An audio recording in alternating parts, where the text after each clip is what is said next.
সুরমা নদীর পানি কমছে এবং সুরমা নদীর পানি কমার কারণে সুরমার তীরবর্তী যে এলাকাগুলো রয়েছে সেই এলাকায় কিন্তু ইতিমধ্যেই পানি নেমে গেছে এবং সেখানকার বানবাসী মানুষের অনেকেই গড়ে ফিরতে শুরু করেছেন। যারা আশ্রয় কেন্দ্রে ছিলেন তারা গড়ে ফিরতে শুরু করেছেন।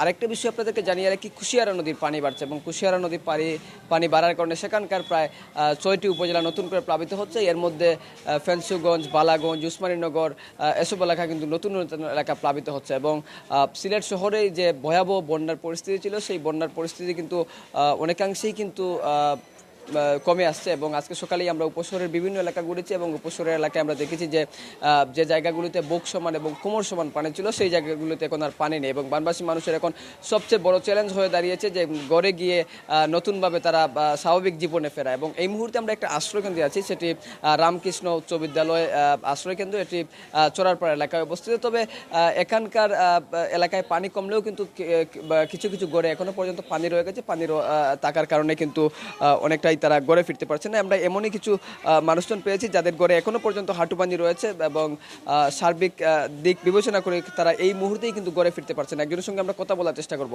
আপনার গড়ের এই মুহূর্তে কি অবস্থা একটু যদি বলেন।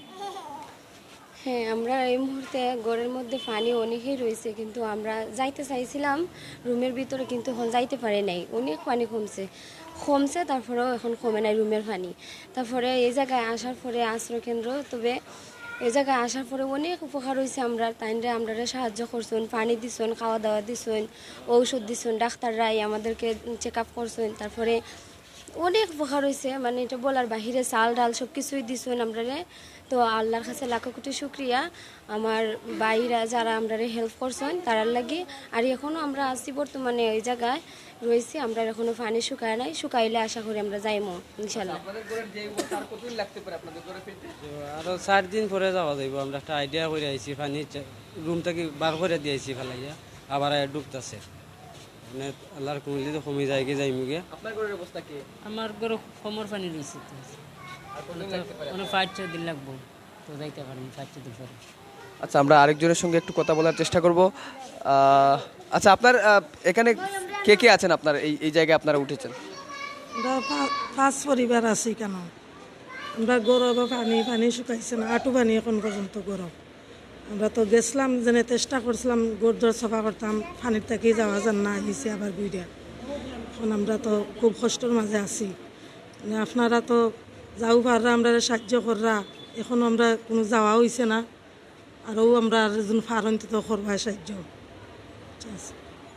জি, আমরা কথা শুনছিলাম এখানকার আশ্রয় নেওয়া মানুষজনের সঙ্গে। তারা বলছেন যে তাদের ঘরে এই কোন পর্যন্ত যে পানি রয়েছে সেই পানি কিন্তু পানি নামতে কিন্তু আরও অনেকটাই সময় লাগবে, আরও 4-5 দিন সময় হয়তো লাগতে পারে। যেভাবে আকাশে রুদ্রোজ্জ্বল ভাব রয়েছে এবং টানা বৃষ্টিপাত কমেছে, টানা বৃষ্টিপাত কমার কারণে কিন্তু সিলেট অঞ্চলে বৃষ্টিপাত কমছে এবং এই বৃষ্টিপাত কমার কারণে কিন্তু বন্যা পরিস্থিতির উন্নতি হচ্ছে এবং এই উন্নতি হওয়ার সাথে সাথে সিলেটবাসীর মনে যে স্বস্তি ফিরে আসছে সেই স্বস্তি কিন্তু দিন দিন আরও বাড়বে। তো এই ছিল বন্যা পরিস্থিতির আশ্রয় কেন্দ্র থেকে সর্বশেষ তথ্য।